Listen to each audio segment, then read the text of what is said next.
Right, hello everybody and welcome to the Cone Racing League. I'm joined today by Fandango. Good evening, everyone. And Hopefully, this time around the technical issues don't happen, so you actually hear us this time. yeah, fingers crossed. We've tried once already, and now this is the second time out. But hopefully, this is the last one. I haven't seen anything in the Discord yet, by the way, to say that the stream started. I can actually see it up on the YouTube page this time, so that is good news. But yeah, as we told you before that none of you heard, we are here at Monaco, round 3 for Tier 2. So, going to be an interesting race, entirely down to qualifying and strategy, really. We've got 3 reserves here today, and sadly one of the drivers missing is DeWill. He's known for being amazing around Monaco. His internet not playing ball today, so sadly not able to qualify. I've just realised I can't actually hear the cars. I can. Yeah, that's alright on mine. A few of them just coming out. Oddly enough, just like last time I think I was with you, there wasn't one of the drivers like on an intermediate randomly. Was it Strauss? Strauss is also. Yeah, it was Strauss last week as well, wasn't it? Intermediates. Yeah, he is. He is on intermediates. That is on purpose. Maybe he's lost some kind of bet that's just using just every single quality for a lap. Why not? Why not? Who knows? But audio has returned. I didn't even realise at first because the entire time I was streaming through OBS last season and before, I actually couldn't hear the audio at all anyway. Right. Have you? It's not maybe a party thing where you've got the game chat louder or something. Sorry, the party chat louder.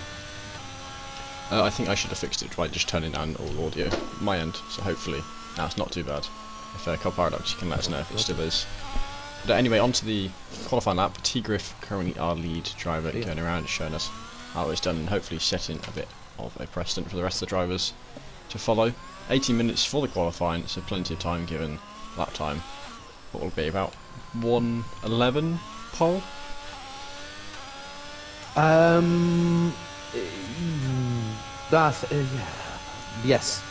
Yes, about 1:11 I reckon. We might even see a sub 1:11 in the sunshine. I imagine so. I think it was low 1:11s that did it in Tier 3 that got fastest, and I think Tier 4 was unbelievably fast. I think he was, or she was fast enough to be pole in Tier 3. So there was 2 very good times set. But yeah, there were low 1:11s from what I know. We'll soon see.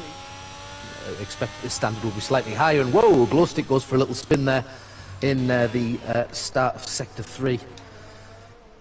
Unlucky for Glowstick, who'll come round and have another go. Yeah, it's Indian Jesus for now, setting a precedent at a 1:12.0, Club PR half a second down, with a few others coming towards the line. McConey, the next man, jumping straight to 1:11.5, half-second gaps between drivers at the moment. I'm sure they will very much come down as the session goes on. Liam gets invalidated at some point. Guessing that's cutting Saint Devoe. Yeah, free fall, so I'm just had a bit of bother there. 1:17 clearly had a little bit an issue on his hot lap. Julian just come out the Nova chicane. Let's see how they do. Come down to back turn 12 and 13-14 with the double right-hander. Droy, one of our reserves, sticking it on provisional pole. Our last week's race winner, Patser. I'm just going to call him Jasper. Fairly far down the order, 7th. He's going to want to try and find more time there. But to go through the 3 reserves, so I'm not sure we've mentioned them yet. That is Droy, Julian here in this McLaren, and the other one is Glowstick. I don't believe either Julian or Glowstick have raced in CRL, though I may be incorrect with that assumption. Yeah, I'm just on board with Julian a second ago as well, just passing the line, and obviously there was a bit of bother somewhere in that lap 2 with a 1:23. Clearly quite a bit of an error, but Steiny has invalidated his fast lap as well, so I think he might even pull in the pits now. I would expect he will. Ooh, that is retirement from the session, and that is at the chicane. That is Jasper, that is last week's race winner at Interlagos, mucking up at the chicane. I guess, as you mentioned actually before the race to me, catching the rear tyre and spinning off into the wall. We've already lost 1 driver this qualifying session. That is very early days for something like that. And not the strongest Yeah, time surprising. either. No, not what I expected actually so far. I'll be honest, it's not what I expected. I thought it would have been 1 or 2 lower than that. I mean, a 111.3. I did say that we'd see a sub 111.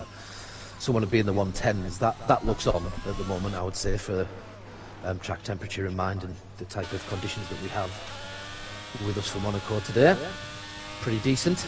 They'll be happy so far. I'll be interested to see what the race is all about. Then again, if it's a wet race for any reason, you know, they may go with a wet setup, and that could be reflected in the qualifying times. So it's we'll see. It looks like Steiny on his second hot attempt at the Nova chicane has took a little bit too much of the corner, and he has got an invalidation, so he won't be setting a time just yet. He'll be coming into the pits to have a change of tyres and have another go. Yeah. Oh, hang on. Nick's round. Oh, and now was that a reset to track there? With it being qualifying, is that just keeping out of other cars' ways? Is that okay? He's not gaining anything from it. Well, there wasn't another car to get out of the way of at the time, so interesting to see what the stewards do end up saying towards that. But what have we got at the moment? Only 4 drivers into the 111s. Very few compared to what we were expecting. I'm quite surprised at that. I'm interested to see whether or not that call in the for the race to be different weather, and that's why it's reflected. Because I genuinely think that I genuinely thought there would be a lower time, considering the it's a completely dry track on a nice day by the look of it, clear blue. Yeah, hello Jacob there in the chat. Actually, while Jacob, you're listening in, is resetting to track in qualifying allowed? Because Mr. Captain Nick here has done it, and potentially be snitching on him and getting him in trouble. Yeah,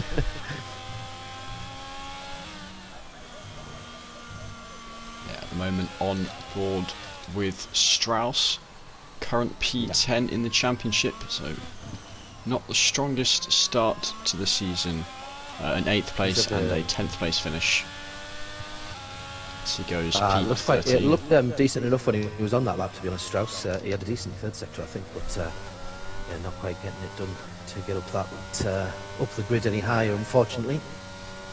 Yeah, right now I'll hop on board with Glowstick, who actually did mention he got damage first time round. To our knowledge, certainly new to CRL in terms of racing, so we'll see how he does, how he manages the pressure. Of course, Monaco, all about the qualifying drivers, putting a lot of pressure on themselves to perform here. And actually, at the moment, not too many strong laps, so plenty of time to improve, plenty of time for the track to improve. He does have a car in front of him, not the most ideal in the world. Actually, I believe it might be Strauss in front of him, as Nolsey sticks it up into P3. It's another 111.5, just shy of McConey by 100th of a second there. Ooh, I think that might have been a tap on the wall by Glowstick there. Manages to not DNF his car, as we have one of the AlphaTauris. I think actually just going slow, letting their teammate through nice and easy. Glowstick to the line, P5 for him, a 111.7. Another driver into the 111s, now 8 of them up there. Yeah. Just on board with Indian Jesus, who's going to have another go. No, can't go any faster for him. Plus quite a bit actually, so there must have been a mistake made in that lap.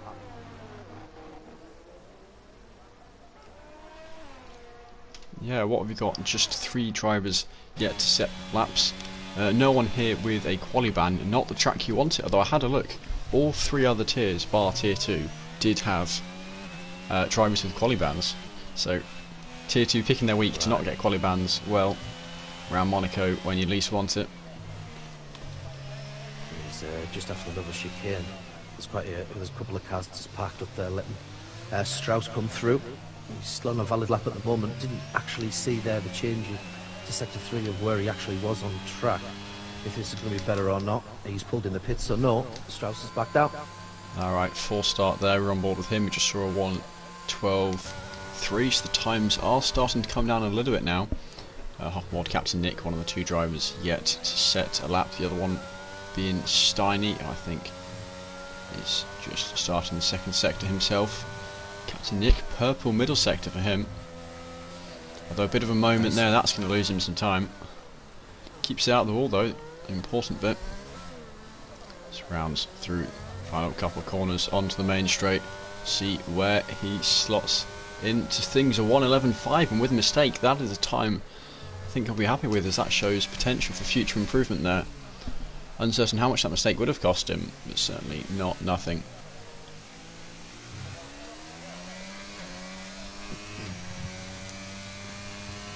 Steiny. 11-0. The foreshadowing of the potential pole to come being a 110. Talked about it maybe happening, and it looks more and more likely now. And Liam crosses 7/10 quicker, which puts him just about absolutely equal with Paul. He's just coming round the final two corners. See whether or not he can hold on to this, Liam. How has he finished? Hey, Paul. look at that. Oh, well. and Jet sniped immediately. Oh, wow. Three of them, that 11-0 now. Break 1:11, please, to make me not look stupid.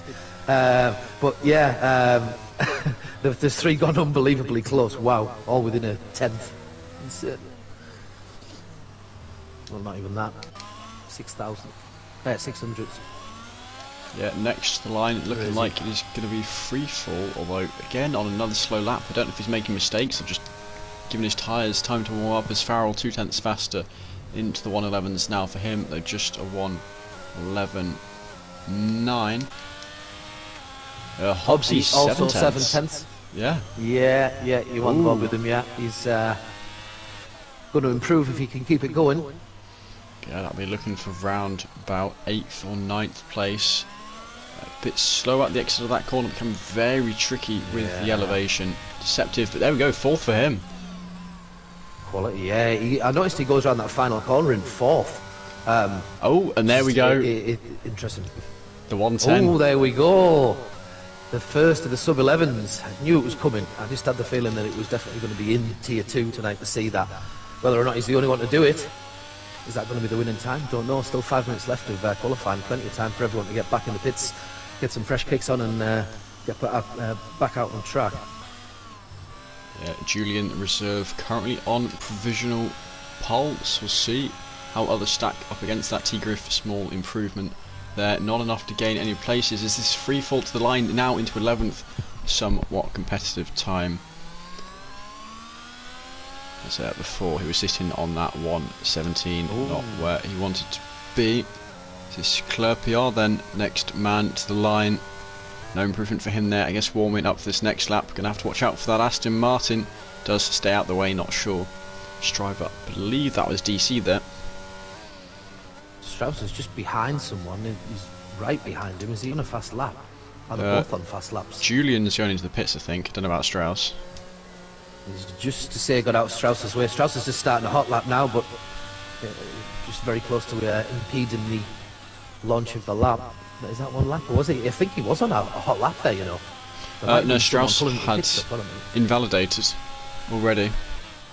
Had he? Oh, hang on. Right, okay. Oh no, that's just freefall going slow to let the Mercedes and Aston Martin through. It is chaos all through this track. When's the right time to get the car out of the way? Where is safe to pull the car to be out of the way? When there's faster cars in behind.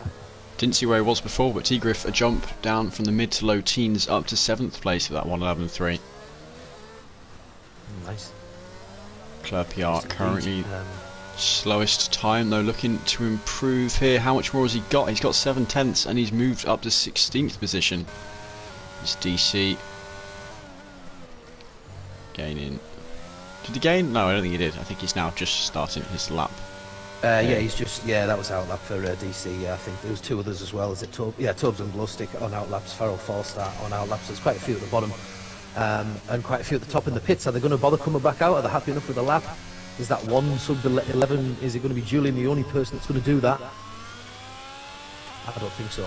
It's going to be a better one yet. Predictions. Yeah, hang on, Indian Jesus having a bit of a moment there. Luckily, just before the pits. Although he's going round again for another one, and potentially in a little bit of traffic there. I don't think he's given himself the best run here. And we'll see how that works out for him. It's now the chaos of trying to work out who is next to the line. 4-star, the man, his teammate, had a crash earlier on in the session. Now just starting after a slow lap. I'll have to keep an eye on how much he can move up the order. It's that 4/10 adrift from the rest of the field. The biggest gap you see anywhere between all the drivers is that Farrell 4-star gap between 18th and 19th. DC just crossing the line. He jumps to P10 with a 111.4. Yeah, really in amongst the field. It's all that. Well, what was it, from Strauss down to, I guess, Tobes? It's about half a second, and that is it's about half the field as well. So half a tenth on average separating the drivers there as Hobbsy, next man towards the line. No, this isn't a quick lap for him. It's going around again as Freefall has. Is that a pit lane retirement from the driver? I think it is. This does not expect to improve anymore. Tubbs and Glowstick, right, going to be on top of each other on a hot lap. Yes. I know. Glowstick's just gone P5. That was a big jump, so yeah, that's fine. He's obviously backed out there as well, so that's him done. He's just going to come around into the pits. But yeah, P5 for the 111.1. Not a bad lap. Strauss happy enough with his lap, not expecting more improvement. There's Nick here starting his last and final lap. His tyres, nice new ones, so we're hoping to push them as much as he can. Farrell rounding the last couple bends now. Will have one more attempt after this, but I think he is on a quick lap at the moment. We shall see how much improvement he gets. He jumps to P12, has time for one more lap, but I'm not sure he has the ERS for it.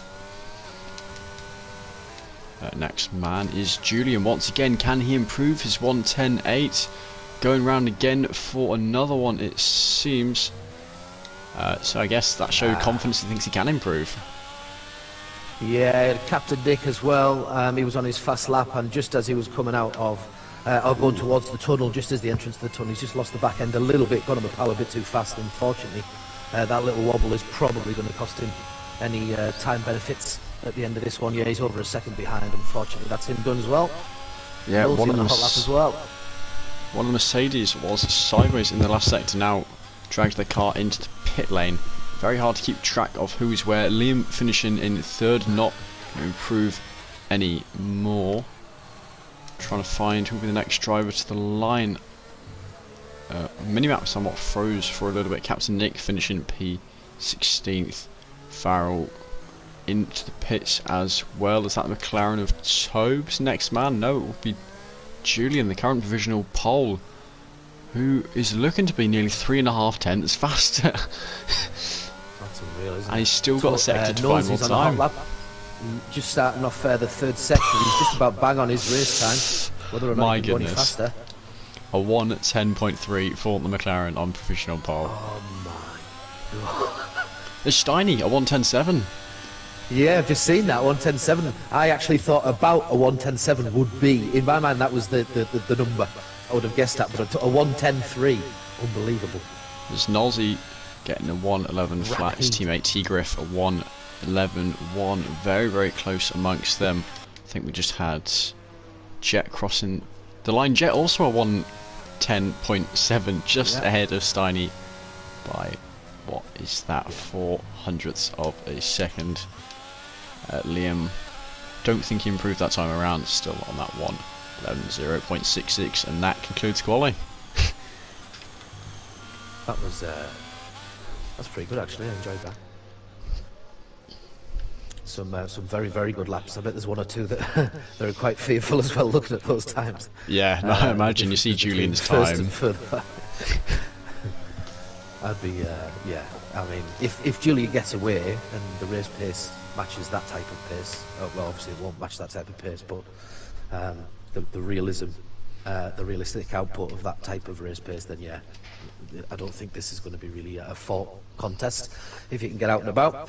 But it's a really, really tight track. Who is it? Oh, I was just reading a fact about this earlier on. You quite nicely provided me. And it was someone saying it's like riding a bicycle around the front room.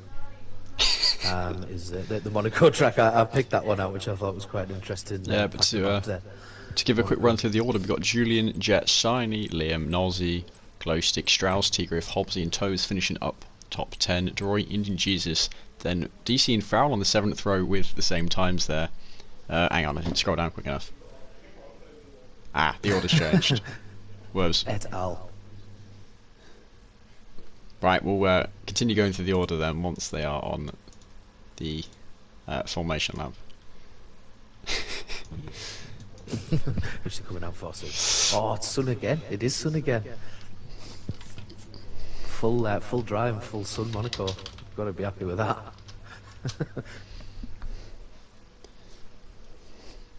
Yeah, imagine some drivers celebrating the lack of rain, others not so happy about it.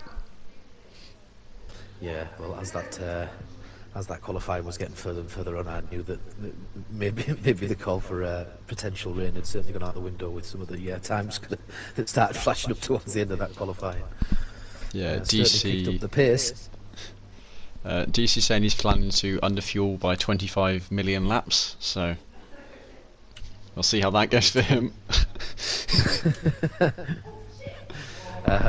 Yeah. You can. I actually had to fuel save it right at the very, very end, and I think I just put it on the exact amount of race laps, no plus or minus. Bit of insider intel. Because to be honest with you, I expected a safety car, so I just thought, well, if anything, I'm not going to underfuel just in case there isn't, and there wasn't. So, and obviously with Ghosted on, and a tight track like this, sometimes you just don't see the safety cars. The cars sort of disappear off track if someone bins it. You just drive through them type thing, so...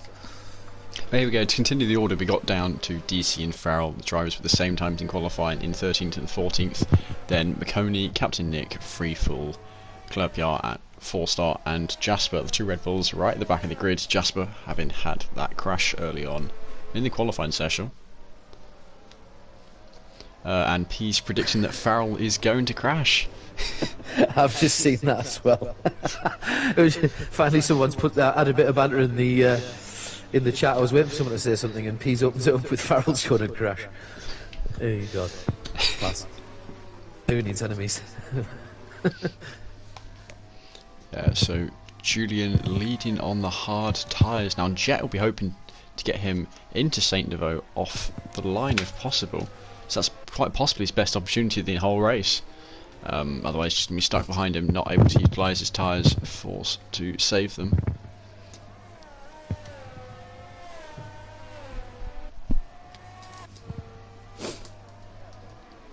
Julian has got no chill, absolutely flying around. Oh, there you go, he slowed up and let everyone catch up a little bit. He'll group everybody out.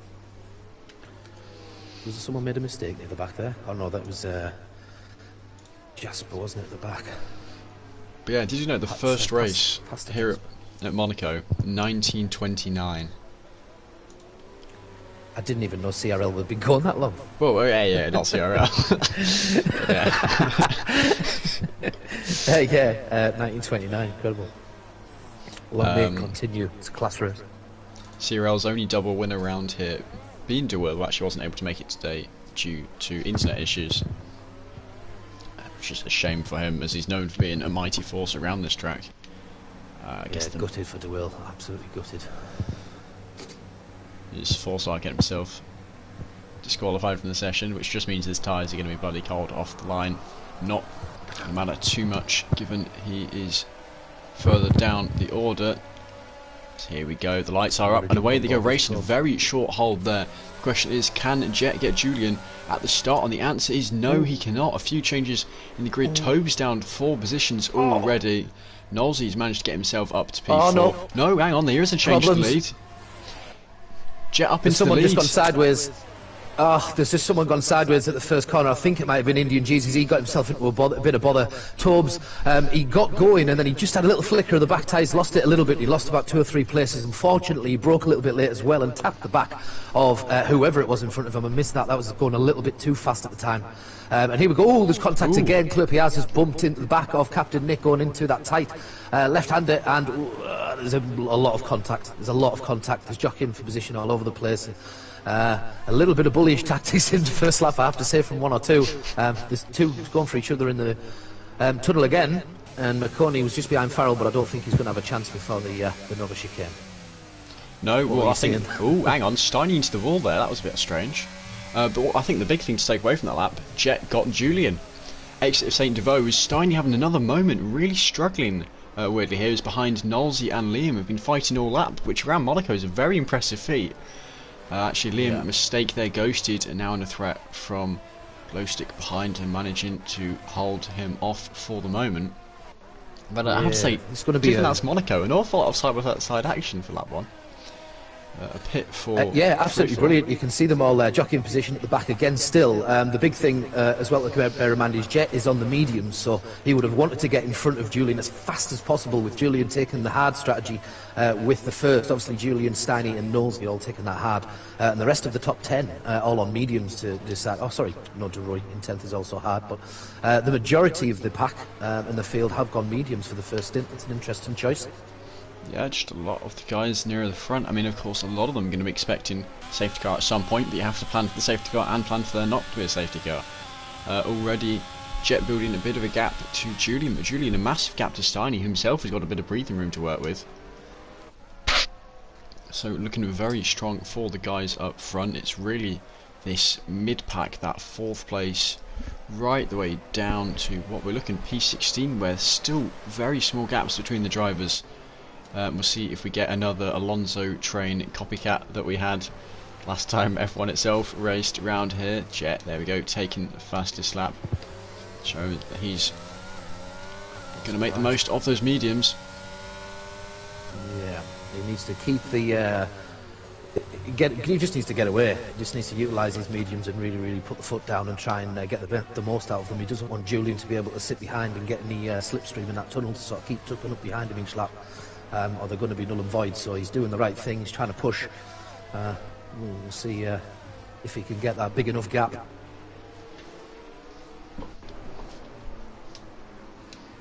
Yeah, and of course the car's right nose to tail through. I always forget. What's that hairpin called? Oh yeah, the hotel. Hotel? Hotel, yeah, Grand Hotel. Grand Hotel. Hairpin. Right nose to tail, and actually that's going to expand the gaps because you only go so quick through that corner. So even if you're right on the tail of the driver, you're going to be forced to slow down even more as the speeds just build the gaps. It's the first Mirabeau, is it Mirabeau or Mirabeau, in turn 5, and you come around that right-hander, and obviously if you're side by side, then going towards that hairpin, it's bad news, because I guess everybody slows down. Those behind you that you allow catch up, it's just so slow. It's a one-car turn, simple as that.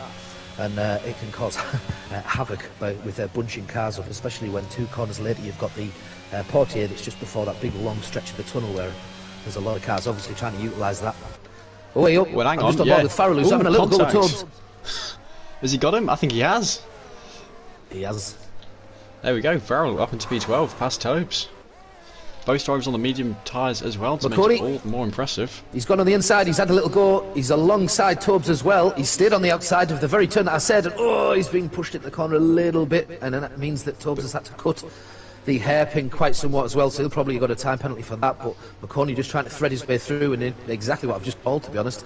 Both slowed them down quite considerably, and now Captain Nick's right on the back of him, Club PS right on the back of him, and so forth, as Nosey gets a 3-second time penalty.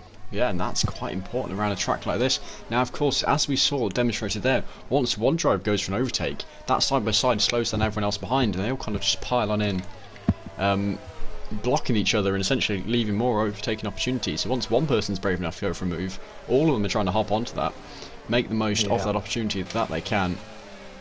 And you saw the knock-on effect there as it really closes in that small pack and helps the guys ahead to pull away from them as well. Yeah, just having just on board with Liam Cross. He's having a little go at trying to get close to Glowstick, but he's doing quite. Glowstick doing a pretty handsome job as well. The pair of them are driving pretty well. Ooh, Glowstick's just nearly tapped inside of turn 3, but he was okay. Yeah, they're all just tucking up to each other, but there's not many opportunities around Monaco to get the overtakes done. So as the race goes along, it's so important to keep very close to the driver in front, and just it's patience. It's a patience game, Monaco. I think it's so important to. Just you know, if you're too close to the car in front, then obviously you've got a bit of dirty air, and that can become problematic with certainly some of the corners in Sector 3. But you know, patience is the key. Just wait for the person in front to make that little mistake, or you see that opportunity, and then you've got to take it, I'm afraid. But doing it cleanly is not always easy. Another track limits penalty, this time for Deroy down in P10. You know what, interestingly, it's all the guys on hard tyres who've had it. Jasper, the man who crashed out in quali in last week's race, winner, Nolsey, Deroy, and the exception being Freefall, who of course had to pit right at the start, and I think he started on the hard tyres and then went on to the mediums. Oh, there's been a crash at the final Nick. corner. I think it's Captain Nick. Yeah, it is. He's just lost it going onto the opening straight. Unfortunately, he just came out the corner, maybe a little bit too hot, and lost the back end, and it's turned towards the fence. So unfortunate for him. Pastor Jasper, Pastor Japser. I think he's. I would have expected a little bit more from him this week so far. He's right down in P16 at the moment, of course, doing so well last week. Yeah, I mean, I guess that's just the pain of qualifying poorly in Monaco. Only so many places you can make up, and quite a rookie mistake as well to make a mistake so early on in qualifying. Because there's no need to push on your first lap, and it was right at the start. You set that one lap at 12.8, pretty slow by Monaco standards, and then crashed out. I don't know if that was on the second push lap. Oh, it was Deroy. Mistake from him there while we were on board with him, going for a spin exactly almost where Daniel Ricciardo lost it. Although the car a lot more intact there. In fact, somehow, despite all the spins he did, that man has still got his full front wing. Just a bit of damage to the tyres and his ego. He's choosing to pull into the pits, though. So Deroy, the reserve driver. The reserve driver has been here every week, I should point out. Pulling into the pits for a fresh set of mediums after that. Penalties are all at 3 seconds, all of them. Nosey, Jasper, Deroy and Freefall, all unfortunately, with, I believe that must be corner cutting penalties. Probably that hairpin. Sometimes if you braked it a bit too early and you start turning in too early, you get a corner cut for going over the curb. Potentially anyway. Also the Nova chicane is so easy at the bottom of that hill to get the braking wrong, and you just have to flash it left and try and get your left front wheel over that apex, and of course you don't always get it right if you brake a bit too late, or there's some tire deg, or there's some weathering conditions to consider, and looks like that's been the case. Yeah, Nick getting himself a little bit of penalty there, 3 seconds for the Aston Martin driver. So a lot of the guys further down the order, I guess, thinking, okay, nothing to lose now, let's push to gain as much time as I can. And while they're pushing, those track limits coming into play more. I'll tell you what, the leaders, the front two drivers, really pulling a gap now. In fact, Jet looking to lap Freefall soon. Eventually, he'll be taking that free DRS from the Ferrari. You can see really using the curb there. 2.5 seconds to Julian and the 3 hard runners there. Julian, a lot of breathing room to Steiny. For the moment, Jet going to feel very comfortable. There's Deroy, a pit lane retirement for him. Yes, thinking a race, bit of a lost cause. After race 2, probably worth a mention as well, Aston Martin currently the top of the Constructors' Championship with 192 points combined. Haas in second with 147, a 45 point difference, and 57 behind that, 57 behind the leaders is Alpine in third. So the 1, 2, 3 is Aston, Haas and Alpine, and then without the points tally, Ferrari, Alfa Romeo, Mercedes, Williams, Red Bull, AlphaTauri, and down in 10th, McLaren. Yeah, and actually you mentioned Haas there. Nolsey just dinking the wall with this tyre. Didn't seem to affect him too much. Klosik not able to capitalise on what happened. Certainly wanted to keep the pressure up. One mistake by Nolsey is going to lead to more. Because once it gets in your head, it's going to stay there. And you can see that gap really coming down now to less than 2/10 at one point right on his tail. Not giving him any breathing room. And Nolsey seems glitching around a little bit there. That's not particularly ideal for the drivers behind him.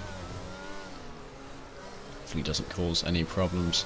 Of course, if a battle happens between those two, Liam himself not too far behind will be looking to try and capitalise on any battle in those two do. I've just seen. I noticed that Freefall had taken 2 pit stops, and in the chat there's Caelan Bartlett has said the pit crew didn't change Freefall's wing, so I think he's come back out with the damaged wing again, had to do a lap and go straight back in and do a second pit, which is naturally going to be extremely costly to him. Yeah, a little bit of battling there. We just missed between Indian Jesus and Patser Japsa, who just came out the pits, not able to hold on to that P16. They're now on fresh medium tyres behind Indian Jesus on the hards, and he's really pushing to get that place. Indian Jesus just parking it on the racing line, not really leaving room to get past. Is he going to go for the move? No, he's not. Is Indian Jesus forcing to mistake? He is. Cuts the corner, looking to capitalise on the place, and there we go. That is the Red Bull driver through, forcing a mistake from Indian Jesus. That is very, very well done by him. Jesus seems struggling a little bit. His lines don't feel very controlled from what we just saw there. That might be just after running deep as all. No, I haven't said that. Patser Jasper making a mistake, and he's straight back into the pits. I wonder if that is for a front wing from nipping the wall there. No, that is a retirement, as the driver retiring from the session. It's one too many mistakes for Red Bull. Driver who won last race, didn't even attend the first race. We're sitting joint P4 in the championship. Yeah, amazing. What a difference a week makes. And unfortunately, you know, even when you drive well around here, you can get you can sometimes not get the outcome that you deserve. It is a tough track, but certainly many of them making the most of it so far. Though there's not a lot of change in position from the off as it happens, though. Julian and Jet swapped positions, then Steiny stayed where he is. Nolsey Glowstick have both gone up a position from their start position, which was replacing Cross, who had dropped 2 from 4 to 6. And then Strauss, Griff and Hobbsy exactly where they started the race. So top 10, not a great deal of movement. Yeah. Now Liam just picking up that 3-second penalty. Liam currently joint P2 in the championship with T-Griff. He's sitting P8, fairly strong position. In fact, the championship wise, Liam and T-Griff joint P2 on 32 points. Farrell and Patser Japsa joint P4 with 30 points. So between second and fifth driver in the championship, just 2 points separating them there. Really not much at all. Jet though, miles ahead, 16 points clear of the entire field on 48 points. 1.5 times as many as the rest of the grid, and currently leading this race. So at the moment, a very strong start from the Mercedes driver. Exactly how he wants to start the season, as a mistake there from, is that Freefall into the pits? No, that is a retirement from Freefall. I saw the yellow flag, wasn't sure what it was for. That is another driver retiring from the session. Yeah, it's been a tough day at the office for Freefall as well so far. I think he's the 3 that have called it a day sort of all had at least reason to, but anything can happen around here. Safety car, I mean, and you know that it's when the cars are bunched up is when you see the most overtakes. It's obviously when they're spread out, but it's very difficult to get past somebody.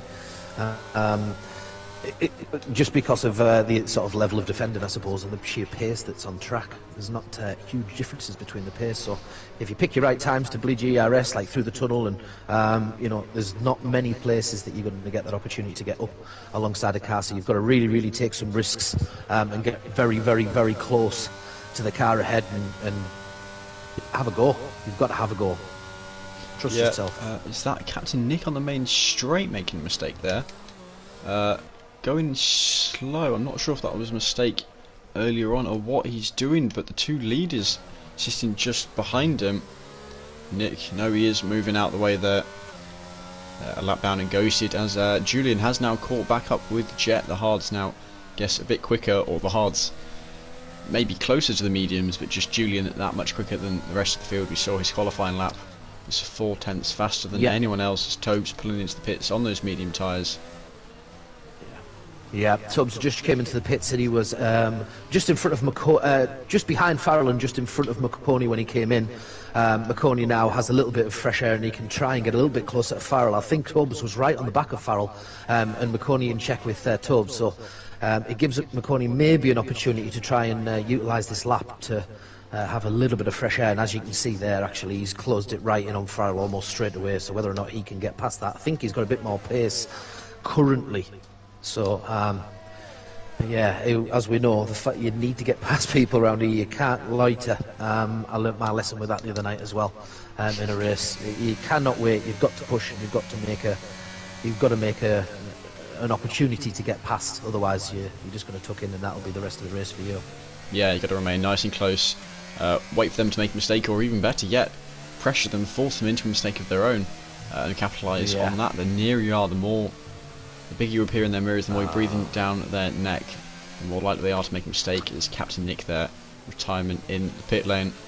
Down to just 16 drivers now. Points for the top 12, bear in mind. The strategy as well comes into play big time here as well, because pits can make a massive difference. Pits can actually be where you get track position. So if you're clever with them and you can manage your tyres well and you keep some fresh tyres, or you're thinking about what's going on, otherwise around you on the track. As we're seeing, we're going to not be far off halfway. So the argument is mediums and hards are both going to get you about half the race. So at what point do you decide that one switches from optimal and goes to the other? Yes, hang on. That is positions changing there. Is that Nolsey going slow? I think he just lost a couple of positions there. I didn't see exactly what happened as I wasn't watching. Yeah, Nolsey made a mistake from P4 down to P6. What that mistake is exactly, not too sure. I think I'm just watching back the replay on the stream and didn't catch his point of view exactly. I think he just made a mistake going through the tunnel. Tyres got heated or whatever it was. It caused him to lose 2 positions. Now choosing to pit, I suspect, onto the medium tyres. Just potentially seem a little bit early. 15 of 39? Yeah, I was thinking that, but we have seen a few drivers pit already. So we'll see what happens. That's true. Well, there's no nose going on, so maybe he thinks he can go to the end, or maybe even a 2-stopper. Flash some soft on towards the end. Yeah, more of them pitting. We'll have to keep an eye on the order in which they leave the pits. I think I don't know whether that was just a bit of a glitch. It looked like Nolsey had come out of the pits, going across the line before he came out of the pits, which he might have got a warning for. But then it looked like he might have even had contact with the wall at turn 1. It looks okay, so maybe it might have just been a glitch. 4-star, 14 laps. Everyone else underneath him on the hards on track. Yeah, Nolsey currently the highest runner of the drivers who has pit. So that's a position change between DC and Glur PR. And that's a mighty good place to get an overtake, I must say. We saw, was it Vettel going for the charge around there this year? That was one of the spots he pulled an overtake. I guess that's Glur PR on fresh tyres. The hards still warming up a little bit to the situation. T-Griff picking up 3 seconds of penalties for track limits there. So we go any further up the order into the pits. We'll have to keep an eye on where he comes back out on track. I suspect it could be 10th or 11th position.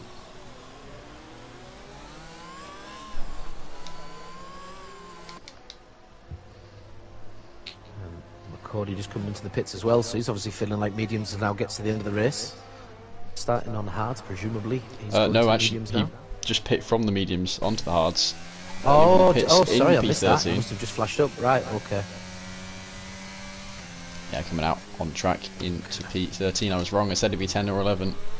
A bit further down.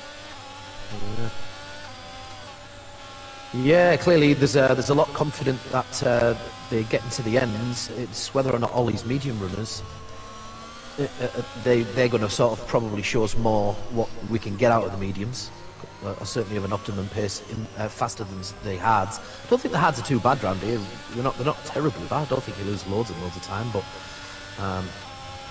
no, I think with a bit how tight it is, it obviously makes a little bit of a difference. Yeah, I mean, I'd say the main issue with the hards is just going to be if you go from the mediums onto the hards. Bear in mind you've got less grip, so don't send it into the wall. If you can manage that, then the hards aren't much slower. You'll be fine.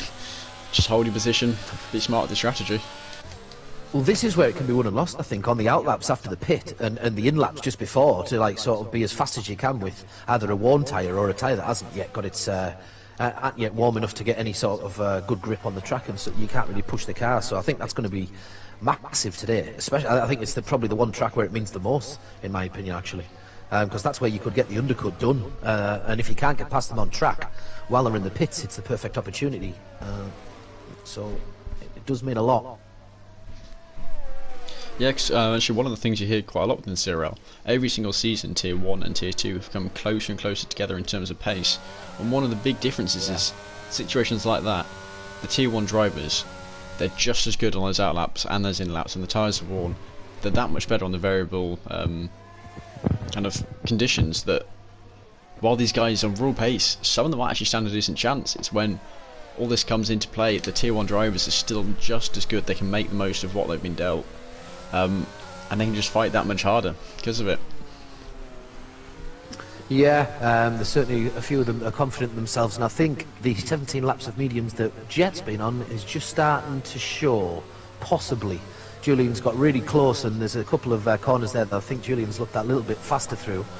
We'll see whether or not he can do anything now, but he has closed it to inside half a second now to Jet at the front, and he's of course inside DRS range.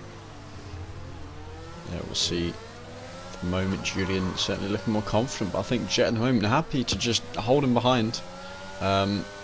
I don't know how much longer he wants to hold out on these medium tyres. Still 4 drivers started on the mediums running around the track, but actually only 3 of the guys on the hard tyres running around, and as we say, that Jet pulling into the pit lane.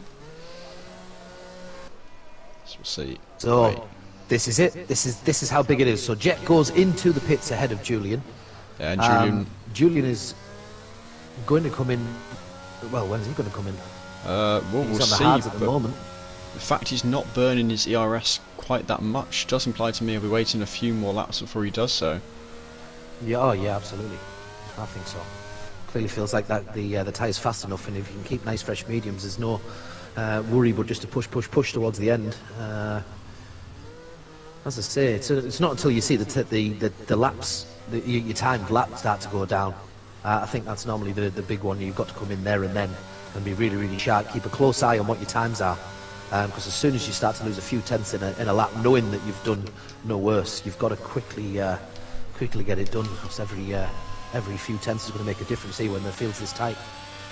Yeah, now Jet, importantly for him, has come out on track into empty air, so does not have to worry about catching up with anyone. He can just drive on his track, do his best with that, and hope that it's enough to throw Julian pits onto those mediums. Yeah, and of course, at the moment it's a battle of. Well, Julian's got more tyre wear. Jet the ideal, hasn't he? Yeah, no, I think Jet's played this really well, because it's perfect. Once his tyres are warm, they're going to be faster than Julian's more warm ones.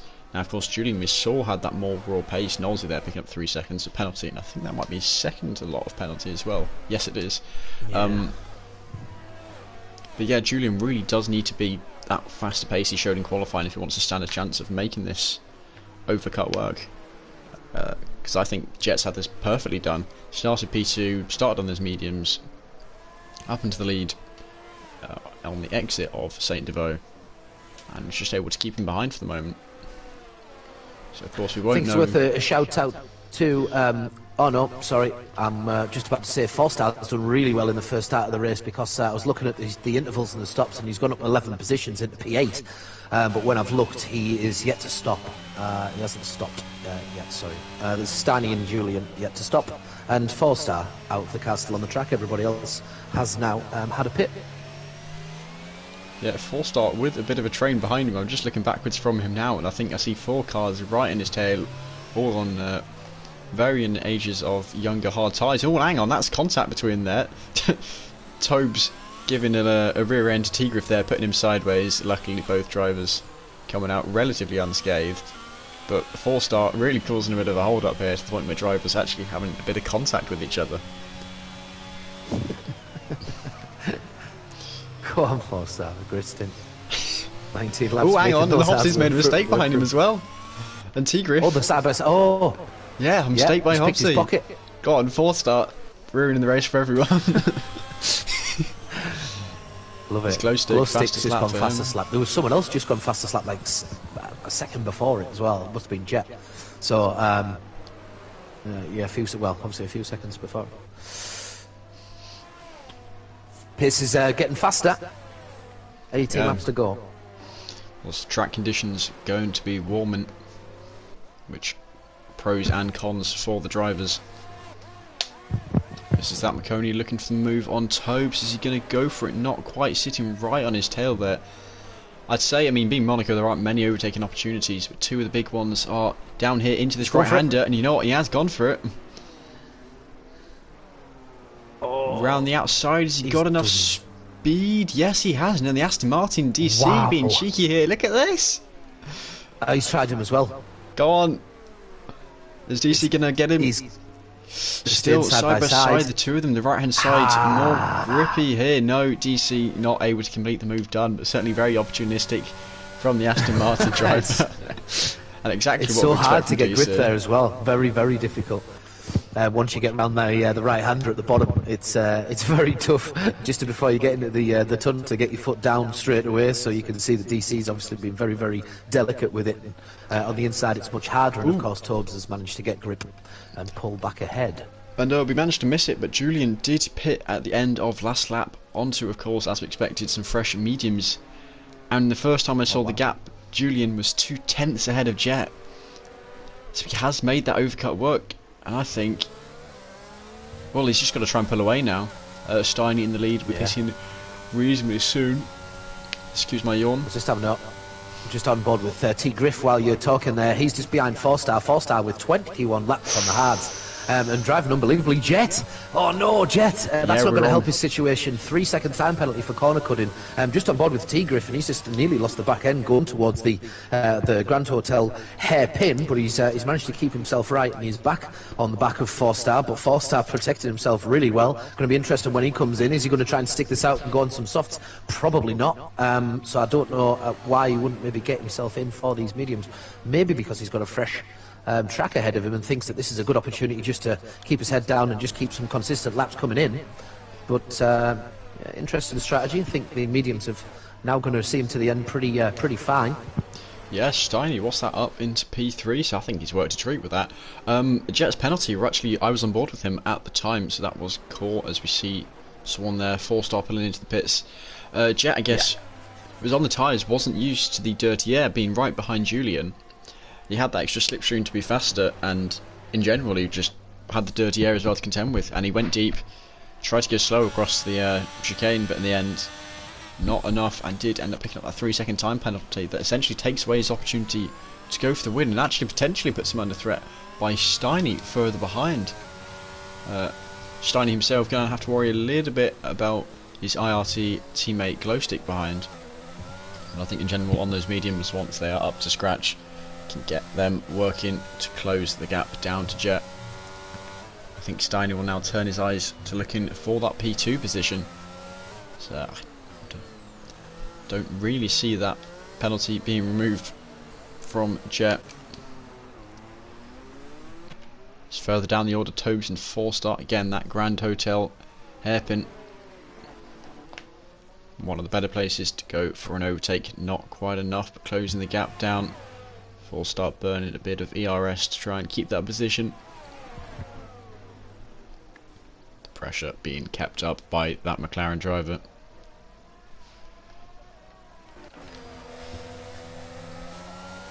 And you know, there's still not been a safety car, has there?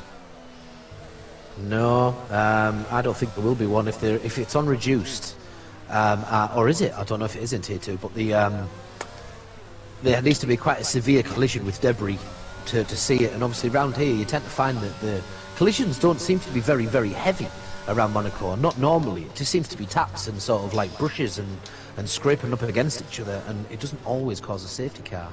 Yeah. Of course, and if you spin and you point in the opposite direction, you go still fast enough, it doesn't usually also provoke one. I don't think. I don't know if that's just something about Monaco or a glitch in the game or something. Yeah, don't see many. Yeah, I mean, I guess it's just slower cars, slower crashes, less severe. The biggest crash we did see earlier, I think it was DeRoy, in that last sector, went for a very spectacular spin. More or less kept it out the wall, though completely ruined his tyres. Is Nolsey pitting on those mediums? I do wonder then if that was a front wing lost on that Haas car. He's gone on to another set of mediums. That's Nolsey into the pits. We'll see where he comes out. He's going to come out on some fresh mediums as well. 14 laps to go, so he can just go as fast as he wants, but a lot of work to do. He's still he's going to be outside of the points now when he comes out of those pits. DC and McCorney, they've got themselves up a little bit. They're all about second behind each other. Hobbs and McCorney, real DC. All the fighting going on mainly in the middle of the pack. There's at least a second between everybody at the front of the field, at the very least. Sorry, it's nearly 2 seconds in front of between everybody at the front of the field. No more pits that you wouldn't imagine though, apart from Indian Jesus down in 14th that you would expect would come off the 22 laps of hards to come on something a bit nicer to drive for the last few laps. There's the same round Monaco, the action I thought would be dying out, but it is just trainers forming this current P7, 8, 9, 10, 11 and 12, all the way from Tigriff down to Farrell. A bit of a train together. None of them are going to want to make a mistake because of it, and none of them are going to want to get penalties because of it either. Do you know what it is as well? Sometimes when you're in a train like this, you can take gambles and get right behind the car in front, but ultimately you're going around fast corners in dirty air, so you tend to find that when it is in a train, there's a little bit of a gap between the cars, which eliminates the a lot of the chances that you would get through closer driving. But it's such a nervy place to come and go round fast that you don't want to be right at the back of the, smelling the exhaust fumes of the car in front. 'Cause ultimately, all that's going to happen is you're either going to get outbroke, so you're going to lose a wing, or you're going to have problems, or if you don't get side by side before a corner, there's not a lot of straights where you can have time to get your car alongside. So there has to be risks taken. It's whether or not people want to take those risks or be happy with the points and just be happy to get round Monaco unscathed. Sometimes that is the outlook around here. That people are just happy to be able to say they finished the race. While you were talking, they finish, they're happy enough. Just get it round. However, I can't get it round and hope. The other thing is that sometimes people hope that there's people make mistakes. Places here. Mistake by Club PR allows Farrell through. And actually, while you were talking, Indian Jesus mistake as well dropped him from P14 to 16. But Club PR mistake there on that chicane, allowing Farrell to capitalise to actually go through a ghosted Club PR up into P11. Fighting for some of the last points, 11th and 12th worth 2 points and 1 point respectively. But I guess every little matters in the championship, and actually Farrell at the moment showing himself to potentially be a contender for the championship, having won the first race at China. Having said that, got the position and immediately got himself 3 seconds of time penalties, so that is not particularly ideal for him. I imagine Club PR's annoyance at his mistake will come back with a bit of a smile after seeing that pop up. Yeah, absolutely. There's a couple of them just fighting there. Liam's all over the back of Glowstick. He's considering what he can and can't do. He had a little look at the Nova chicane of what if he could get his car a little bit faster exit, but he couldn't quite manage it. So the pair of these are the ones to keep an eye on at the moment, although Glowstick's had a pretty good third sector there and got himself a 3/10 back ahead. Yeah, and you know how I mentioned earlier on, Steiny potentially now looking to get for P2. That 3 second gap we mentioned between Steiny and Jet is nearly less than 3 seconds now. So Steiny brings that down, and he's looking on to get that P2 position. Luckily for Jet, Glowstick a long way behind and having to worry about Liam on his tail. So won't necessarily be driving to be as fast as possible, so much as just to hold on to that P4 position in the Williams car. So hang on, McConey right on the back of Hobbsy. Not near enough for a move, but really. Oh, hang on, no. Hobbsy mistake. Just as I mention it, Hobbsy, I guess, pressured into a mistake by just how small that gap was behind to McConey. McConey up into P8. He's made that work wonderfully. Yeah, absolutely quality. I was speaking to McConey before the race actually tonight, and just sort of chatting about like my efforts around here the other day on Monday, and just sort of give him a couple of little bits of advice to try and stay patient, and looks to be that he's done that so far, which is good. It's so easy to get angry around here, and you can see it already in some of the drives tonight that you've waited behind someone that's killed your pace, killed your tyres, and you're just desperate to get past, but you've got to stay patient. There's just no two ways about it. Sometimes it's about waiting for someone to make an error, as you were saying earlier on, rather than looking to do something special yourself. Sometimes it just happens in front of you and you get the chance. You've got to take it. Yeah, this battle. Oh, hang on, Farrell, mistake, and that is Farrell crashed out and DNF'd. At the Mirabeau chicane, no one yet close enough. I think Julian will actually be the next car to that. And it's just a temporarily yellow flag. Really no safety car needed there. They've got a very fast cranes to do the job for them. It's Knowlesy picking up his third set of 3-second time penalties.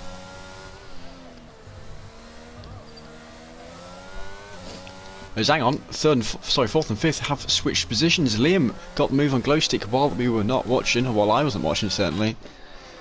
And that is Liam finally through up into P4, though he does have that 3-second time penalty, so now has 10 laps to build that gap up to 3 seconds, and I'm not sure that's going to happen. The two seem very matched in pace. Wobble. Liam just had a little wobble there coming out towards the last corner, and now Glowstick did. Glowstick was right on the back of him, was coming at the opening strip, then Glowstick on the final corner. Just had a little wobble himself, and then that it was replaced. The position was replaced.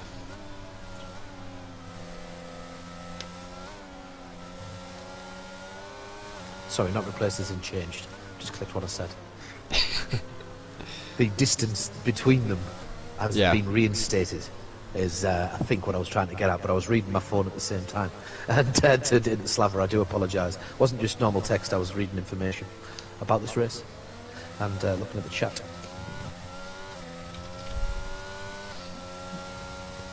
Yeah, so at the moment I have to say Julian almost certainly looking like he's going to win. I mean, we saw the qualifying, and around Monaco you get on pole by that much. Really, you're expected to win, and so far proving that to be very true. Had a bit of a challenge by Jet in the first stint, but has since distanced him through the differing strategies, and is now just running away with it. 5-second lead to anyone else. Even lapped. Actually, it is just one car he's lapped at the moment. Yeah, Jesus, yeah.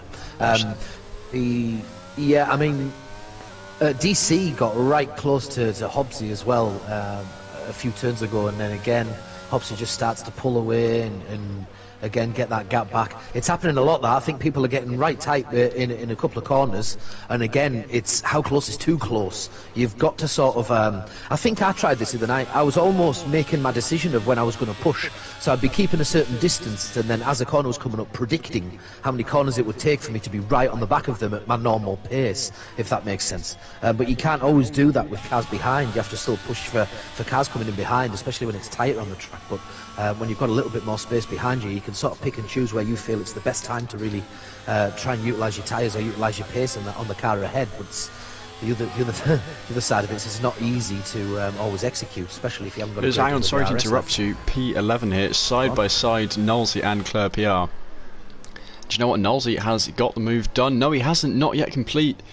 There's is that a crash from Indian Jesus? I think it is. On the main straight, we actually saw him make a mistake earlier there. Knowlesy has got the move complete on Claire PR, so up into P11 for him. There's Indian Jesus, I think, staking the same place again. Yeah, it was the second. It was the last corner, I think. It might have been the last corner. His car had disappeared by the time that I got on it, but I'm on board with Strauss, and just as he was coming around the corner, it looks like he's maybe just spun out of the last corner. But yeah, that's unfortunate. 14 still on track. There's only 2 of them that won't score points now. From who is left in this race with 7 laps still to go, Tobes, with a 3-second time penalty. As he's trying to catch up, he was nearly right up on the back of 4-star, but of course the time penalty won't do him any favours with 4-star not having any at all. So he's going to have a go anyway. Tobes just going to have a go on 4-star before turn 1, is he? Ooh, it's gone for his tag him. And contact! Oh. Yeah, I think that's on him, isn't it? Yeah, it was brave, and you have to go for them, but it was the path that no man should travel. What was it? The danger vortex? Someone, my friend Dan was telling about the vortex of danger or something like that. Basically, he put there's another way of expressing it, but I can't say it on stream because it involves swearing. Something around and find out. No, no heroics of the Saint Defoe is what we'll stick with. Actually, Founder, nice to see you back in the chat. I am now back commentating since the start of the season. I ended up missing the second half of last, and Nick actually didn't bin it into the wall. He just had a few mishaps, ended up a long way adrift of the rest of the field, and had a pit lane retirement. So not a complete bin. But I'm just reading the note from that founder in the chat. The more things change, the more they stay the same. That's a good quote. That's a good quote. Julian pulling away, getting up to nearly 6 seconds.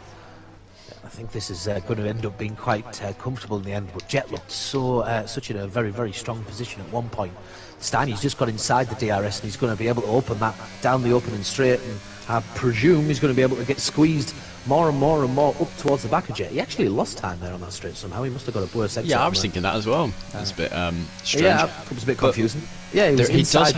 He lost a tenth and a half. Does have the very big advantage. Shiny doesn't currently have a penalty.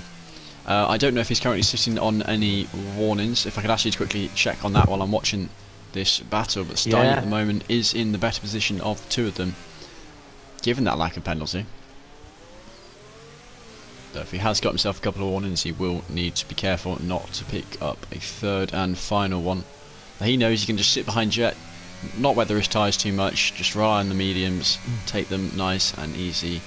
Steiny does have two. He has two warnings. One was a lap 1, one was lap 2, and he hasn't had anything since. Ooh, I don't know whether or not that was just, you know, collisions with other drivers even that might add a warning for. So it's not I think it usually specifies when it's a collision one. I can't remember if that's just the race director at the end that does, or if that is in the pause bit as well. I'll just check someone else's to see if they give. Oh no, yeah, the other one says warning, penalty, and warning on somebody else's. So, oh yeah, it doesn't say what the warning is. Sorry, no, it doesn't. It just says it's 3 warnings and then a 4th warning before they have a penalty. So that's obviously for collisions earlier on in the race. So, not sure. Yeah, not sure, but Steiny knows. He knows where he stands. He knows he doesn't want any more warnings, and he knows he certainly does not want the penalty. That's a difference between second and third. It's just 4 points, 24 points to 20 points for Steiny, currently P7 in the championship, and this will be a good way of getting himself back into the fight. Jet currently leading the championship, so he'll be hoping to help extend his lead, especially given Julian here just a reserve. So actually, while he might not be winning the race that he at one point could have, from a championship standpoint, he is doing the best out of any of the drivers within the championship, even if he's not going to win this race itself. Yeah, I'm also thinking that Steiny at this point, that, you know, Cross 14 seconds behind him, he's got absolutely nothing to worry about really from behind him with 4 laps to go. Does he really need to push to get beyond Jet? Probably not. You know, he'll keep hold of his ERS. Jet's got the penalty, so he knows he just slips into second position anyway. He's almost guaranteed a podium as long as he doesn't crash or get damage. So I think that the front 3 will probably be happy to stay as the front 3 even at this point. Yeah. Jet will have to keep an eye on the back of it. He can't afford to just throw a lap in these last 3 to give Steiny a chance, but at the same time, Steiny I think would have to have the most clearest opportunity going for him to bother trying to even go for one. It's a yellow flag. Is that for Julian? A mistake by Julian. Oh no. And that is him down to P3. Oh, he's ghosted inside Steiny. He's not going to want to try and lose that. No, he's fell back behind Steiny. And Steiny has gone from at one point what was a P3 to now a potential win. Yes, he is. He's absolutely lined up for the win at the moment. By the way, Steiny was looking rapid. And by the way, worth mentioning, Julian's bled all of his ERS now. Steiny's still got 35%. So he's going to have a very hard time getting past him. Now, Julian, I feel sorry for him. That was almost just a guaranteed top spot with just keeping hold of it. But 14 laps of mediums. He's not been able to do it. Steiny on 13 laps, 1 lap shy, but all he needs to do is just tuck in. Ooh, Steiny has a little wobble. It's getting interesting towards the end. All of them a bit nervous, and all of them pushing. Who's going to start making the mistakes? Unfortunately, Julian's already done it. Ooh, Nolsey and DC, I think a little bit of contact. Certainly DC going deep there. Unsure if that was contact with the Haas car. They're going to keep my eye on this battle between Steiny and Julian, as Monaco with 3 laps to go has given us a lead battle that really could go any way. So we will absolutely take that. And just look how the track is that. Ends up happening. Oh, it's Tob. Oh, sorry. It's alright. It's the leaders catching up Tobes. They're just about to go through Tobes, but he's ghosted. Thankfully, it's whether or not Tobes thinks to hopefully pull to the side anyway. Yeah, there we go. He has. Well done, Tobes. Yeah, nice play. So 14 drivers remaining, 3 laps remaining, and points for the top 12. The majority of them going to be getting points at one point. Who is it? Oh, 3-second penalty for Julian. Ooh. And Stein, you'll be whooping and cheering with that. Wow. Do you see a pit lane retirement from 12th position? That is interesting. Guess not content with the 1 point. Okay. Tubbs still hanging on for dear life. He's pushing to try and get a point. Come on, Tubbs. He can't be the only one that doesn't get a point.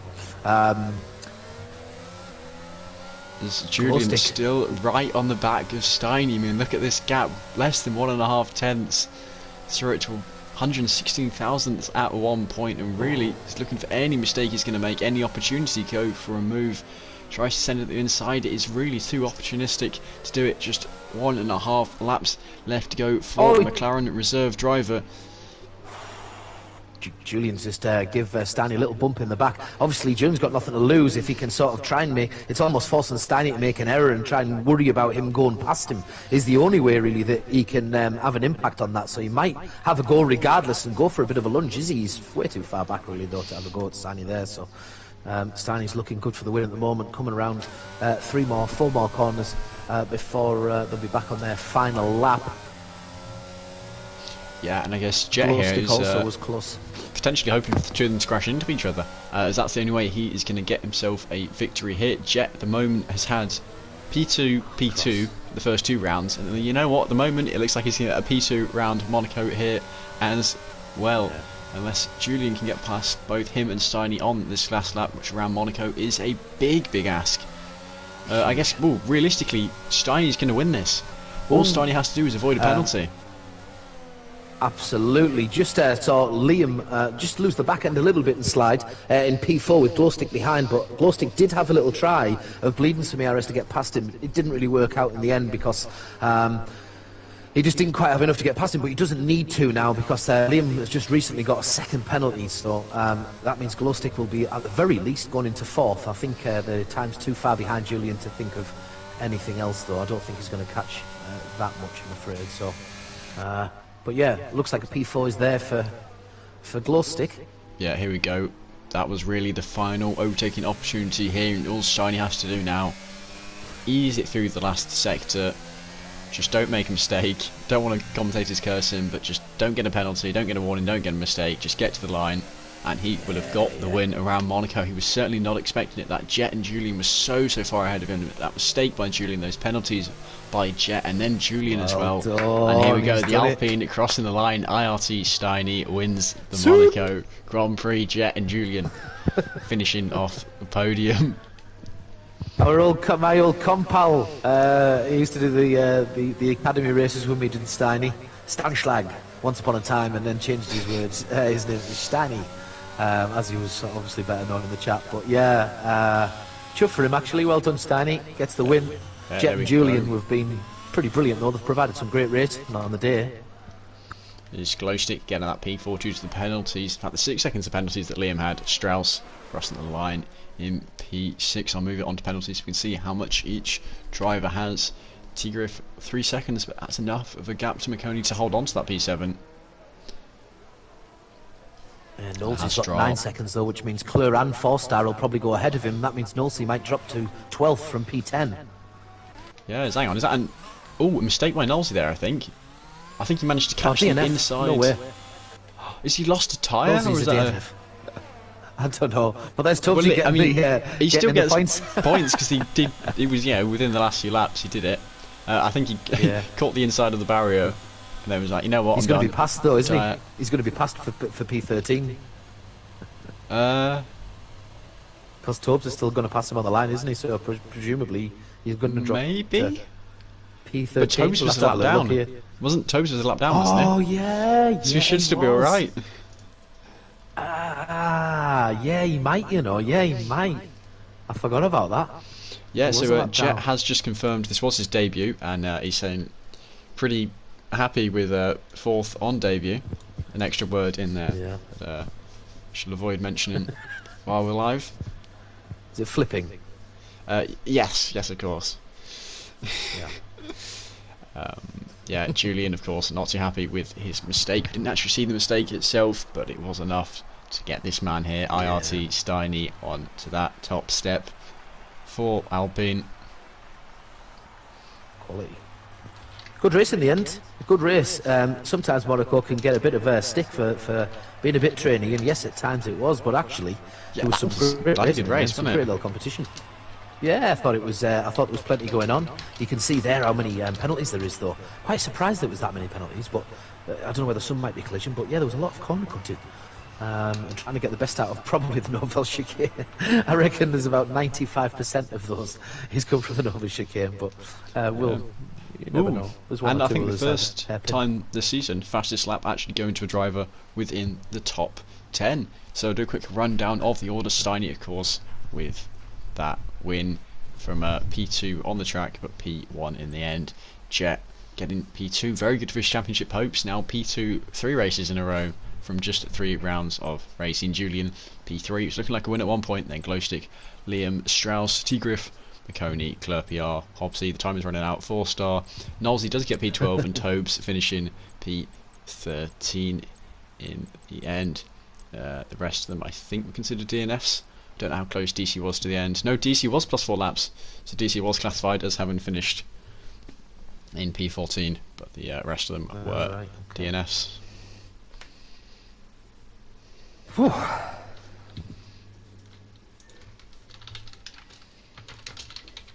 Right, I've asked them if they like to go for an interview. I guess we will have to now add them to the party. Do you have those guys as friends added? Who is it? It is IRT, Steiny, Jet, and Julian. Steiny, Jet, and Julian. Jet and Julian? No, I don't think so. I might have Steiny. 1 second. Actually, thus far, only Jet has said yes to the interview, though I assume it's Steiny would want to join. We'll see. The man did win the race after all. He certainly did. He's going to be on cloud 9. I bet he'll be very happy to chat, I would think. I'll give him a little shout. Is it IRT Steiny he goes by nowadays? Yes. Yeah, IRT Steiny, REL Jet, and then Julian is just Julian JO38. Now, while we're waiting for them to join, for those that is, next week is going to be French Grand Prix, although it is one of the sprint races, one of the 3 of the season, which means there'll be a short race beforehand where points are awarded to the first, and I'm just stalling here to check because I can't actually remember. Points are awarded to the first 6 drivers, being 6, 5, 4, 3, 2 and 1 for the top 6 respectively, of course, in the order. So it gives 37 _ Jet, was it? yes, yeah.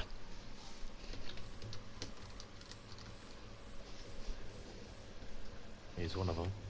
Yeah, there's Julian joining. You might have to tell him that I won't be able to hear him on stream for the next 25 seconds. Yeah, Julian. Hello, mate. You all right? He's you can't be heard on stream for like 25 seconds, or you won't be able to hear Jonathan. So just wait there a second. Come in. It just takes his computer. Don't worry. We'll keep it simple. Okay. Cool. Right, Where's Steiny? hello Julian, can now hear you, so well, congratulations on your podium first off, though I imagine not what you would have wanted after how you were controlling the race earlier on. We didn't actually see what you did. Do you want to quickly talk through your crash towards the end of the race while we wait for the other 2? Yeah, it was, I don't know, end of sector 1, then before the hairpin. You know, you have that right corner to the right. Yeah. Yeah, I just braked too late and I think my concentration was gone. So yeah, I don't know what happened, but I'm not happy. So I easily could have gone for the win, but yeah, I fucked it up in the last 3 laps. Yeah. And just, I think that's it. is this your CRL debut or not? I honestly wasn't certain. Yeah. It is. Yeah. Yeah. So actually, both you is it? and who's the other one? Glowstick and think- P4. Glowstick it was. Yeah, I practice a lot for this, so I hoped it. I hoped I would get pole and then just drive away. But Jet easily overtook me in turn 1. So then he drove away on his mediums. The first stint for the first 10-15 laps, I think. And then I was in the second. In second, how do you call that? How do you say it? I was in a second of him. So you know. Oh yes, DRS, within a DRS, second of it. Yeah. Absolutely. In the DRS zone. And then he pitted, and then I was in front of him, and then I could easily drive away with on the medium. So yes, yeah, with 3 laps to go, you don't expect that. Has yeah, anyone else unlucky, yet joined? unlucky. I actually wasn't paying attention. Sorry. Nobody.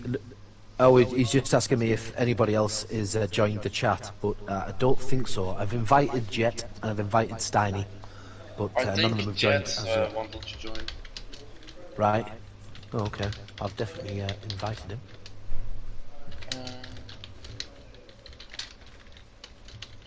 Yeah, I think I'm gonna practice even more for next round, and hope I'm a race. What's your feelings on France? Do you like France? No, not my best circuit, but if I practice, I can get a good rest. Yeah. Good. Yeah, and France, of I course, hope is so. going to be the sprint race as well. So extra 6 points up for the offer yeah. for winning that. That's interesting. Yeah. GG's, Steiny. Yeah. GG's. Can't hear Steiny. Okay. Hello. Hello, hello. Annoying. Am I too late for the interviews? I don't know, man. So hyped. I'm Steiny, shaking. you can never be too late for an interview. Steiny, how are you doing, mate? Hope you're pouring Man, I'm champagne over your head as we shaking. speak. I'm shaking. I mean, to be honest, Julian and Jet had amazing pace. So close, doing great time on qualifying as well. And then 6 seconds ahead, I was just like, okay, I want to get to Jet because he had 3 seconds time penalty. I got to him, and I was just like, okay, I'm gonna settle here for tier 2, position 2, and then suddenly I saw, I think you were in the McLaren, right, Julian? Yeah, I was. Yeah. Yeah, and I saw like just on in the corner of my eye in a McLaren spun and then ghosted. I was like, okay, this must be the other one to lap. And suddenly the next turn I was looking, why am I P2? I was like, oh my god! And looked back, and the two around me had both 3 seconds. I was just like, oh my god, how am I supposed to survive those 5 laps? Oh my god! We were definitely cheering you on towards the end. It was just to try and hang on. We were saying that there's no real, after a while, there was no real need for you to have to push. So once Julian had got himself into problems, you didn't need to take Jet on. You just had to keep tucked in behind him. And at that point, you probably didn't know, but he had no ERS. It was almost on 0, and you were still on 35%ish. So even if you had got to the point where you were side by side, I don't think you would have had to worry about anybody getting away from you. So it was pretty nailed on by that point. It was just nerves. You just needed to keep your nerves at the end to get the job done. I was shaking, man. I didn't even want, when I was catching up to Jet and he had the 3 seconds, I was like, okay, I just want to get into the 3 seconds. I don't want to get in dirty air because of bad for the tires and even worse for the steering. And I was just like, okay, I got into 8, 10, so I was like dropping back a little bit out of the 1 second. And then I just got it, like, watch the ERS, keep it cool, watch the every single turn, watch my gears be in the right gear rather than higher than in lower, just not to risk anything. And then just the unfortunate thing on Julian's part happened, which was fortunate for me. I was even catching you in the last few laps, but yeah, I had a penalty, so Yeah. there was nothing I could do. But Yeah, I was hoping so much. Come on, It's please. so don't hard attack. to You have 3 overtake seconds. where I You have wanna 3 go. seconds. Yeah. yeah, I and you was can't worried. overtake. Oh my god. GG's, man. Yeah, GG, Julian. Yeah, Jet very as very well. good, Stanley. It was brilliant. In the end, obviously, there was trains at one point in the race, and it was like the same across the field, and then out of nowhere, everyone just started going for these overtakes, and everyone was taking a few gambles towards the end. It ended up being quite a good race to watch. As I say, for Monaco, it was mighty interesting compared to some, because they just kept on being fighting. Wasn't it a boring race for you, because everyone was just following everyone? So I enjoyed it. I enjoyed it. It was at one point. Yes, everybody was following everyone. But later on in the race, there was a few more incidents. I think it was just the tyre deg, really. They were trying to keep pace. Everyone was trying to push to make sure they didn't drop any pace. And every now and again, someone lost the back end, and it just meant that everyone packed themselves up. Whenever two cars came together at the Grand Hotel turn, the hairpin. It was just if it was two side by side, all it meant is every car behind them just piled up. It was like that domino effect, and when there's so many cars around, obviously there was a few people getting into a bit of bother. But other than that, it was it was relatively clean, I would say, as a race. Yeah. Good racing by most everyone. Yeah.